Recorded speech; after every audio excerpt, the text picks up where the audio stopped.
Have you ever heard of Missing 411? It has a term coined by researcher David Polides to describe a series of mysterious disappearances in national parks and rural areas across North America and beyond. These cases share strange, unsettling similarities. Victims vanishing without a trace, often in areas they know well, sometimes in bad weather that appears suddenly.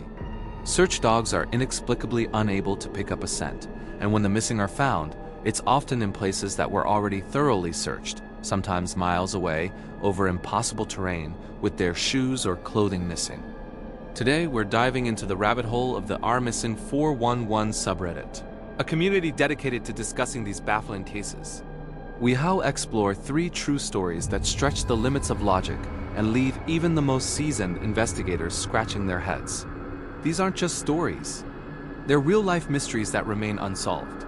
So, turn down the lights, get comfortable, and prepare to question everything you think you know about the great outdoors.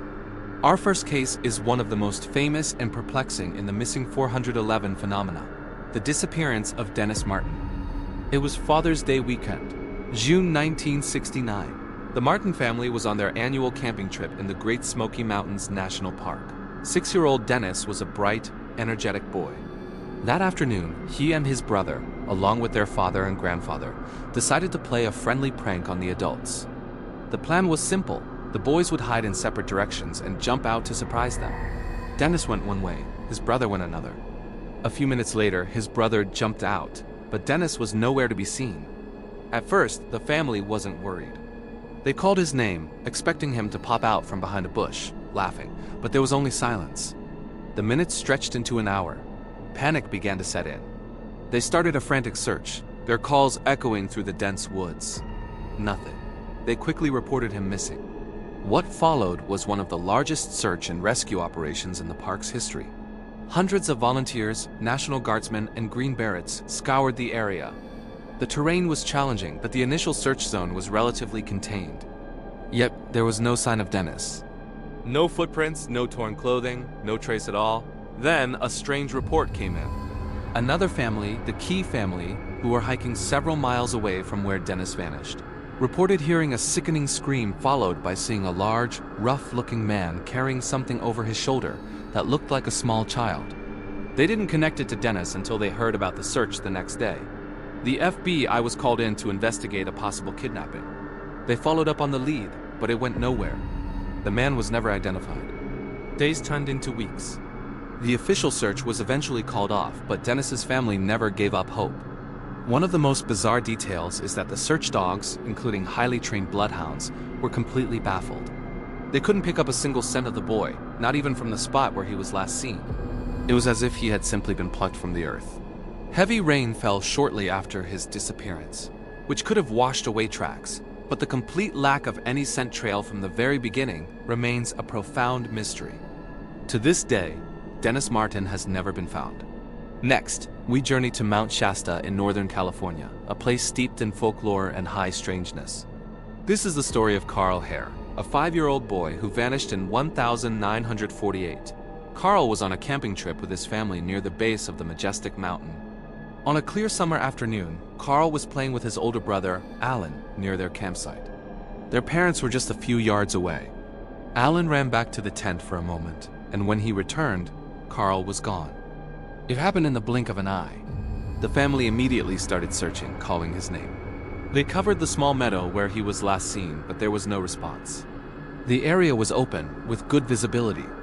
How could a 5-year-old disappear so completely, so quickly? As with Dennis Martin, a massive search was launched. Volunteers and law enforcement combed the rugged landscape around Mount Shasta. Search dogs were brought in, but just like in the Martin case, they were useless. They couldn't find a scent trail to follow. For 4 long days, the searchers found nothing. The family was beside themselves with grief and confusion. Then, on the 5th day, something incredible happened. Carl was found. But where he was found and how he got there defies all logical explanation. He was discovered approximately 12 miles away from the campsite, at an elevation thousands of feet higher than where he disappeared. He was huddled beneath a thicket of brush, dazed and disoriented, but miraculously unharmed. When questioned, Carl's story was chillingly strange. He said he had been taken to a cave by two robot-like beings. Inside the cave, he saw people who were sick and couldn't move. He claimed the robots cleaned him and fed him something that tasted like vitamins. He also mentioned seeing a big spider and being cold. His account was dismissed by authorities as the frightened ramblings of a child who had been lost and exposed to the elements. But how did he travel 12 miles over treacherous, steep terrain that would challenge an experienced adult hiker, let alone a small child? And how did he survive for 5 days with no food or water, yet appear relatively fine? His story of robots and a mysterious cave adds a layer of the truly bizarre to an already impossible situation. The case of Karl Hare is a classic example of the high strangeness often associated with missing 411 cases where the victim is found alive, but their story makes no sense. For our final story, we travel to the rugged wilderness of Oregon and the baffling case of Derek Engebretson. In December 1998, 8-year-old Derek, his father, and his grandfather went on a trip to find a Christmas tree in the Winema National Forest. It was a family tradition. They parked their truck and split up to cover more ground, agreeing to stay within shouting distance of each other. After a while, Derek's father called out to him, but there was no reply. He called again, louder this time, silence. The two men began searching, their calls growing more and more desperate. The weather, which had been clear, took a sudden turn. Snow began to fall heavily, quickly blanketing the forest floor and obscuring any potential tracks. A massive search and rescue effort was quickly mobilized, but it was hampered by the blizzard conditions. Snowmobiles, helicopters, and ground crews searched day and night. The searchers were seasoned locals who knew the forest like the back of their hand, but they found nothing.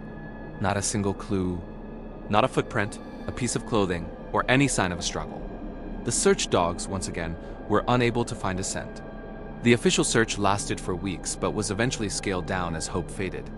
The family and community continued to search for months, but Derek was gone. The case went cold for years. Then, nearly 7 years later, in the summer of 2005, a hunter stumbled upon skeletal remains. They were found over 8 miles from where Derek's family had parked their truck, in an incredibly remote and rugged area. Dental records confirmed the remains belonged to Derek Engebretson. The location was baffling. It was in the opposite direction of the road and in terrain that would have been nearly impossible for an 8-year-old to navigate. Especially in a developing snowstorm, how did he get there? Why would he have walked so far, away from the safety of the road? And how did hundreds of searchers who scoured that very wilderness completely miss him? His clothing was never found near the remains. The cause of death couldn't be determined, leaving only more unanswered questions. Was he lost and succumbed to the elements in a state of paradoxical undressing? Or was something else at play in the snowy woods of Oregon that day? Dennis Martin, Karl Hare, Derek Engebretson. 3 children from different decades and different locations, all linked by a common thread of inexplicable mystery. Vanishing in an instant, baffling search dogs, and ending in locations that defy logical travel. These are just a few of the thousands of cases that fit the strange profile outlined by Missing 411. Skeptics point to natural causes, getting lost, animal attacks, or succumbing to the elements. And in many cases, that is undoubtedly the tragic reality. But for these specific clusters of cases, the details just don't add up. The speed of the disappearances, the failure of trained search dogs, the impossible distances and terrains covered, the strange weather patterns, and the odd condition of the victims when found all points to something more. The Our Missing 411 community continues to analyze these cases, searching for patterns and trying to piece together a puzzle that seems to have no solution. Whether it's undiscovered predators, hidden geological dangers, or something far stranger, one thing is certain: the wilderness holds secrets that we are far from understanding. What do you think happened in these cases? Let me know your theories in the comments below. And if you found these stories as fascinating and unsettling as I do, be sure to hit that like button and subscribe for more dives into the world's greatest mysteries. Thanks for watching. Stay safe out there.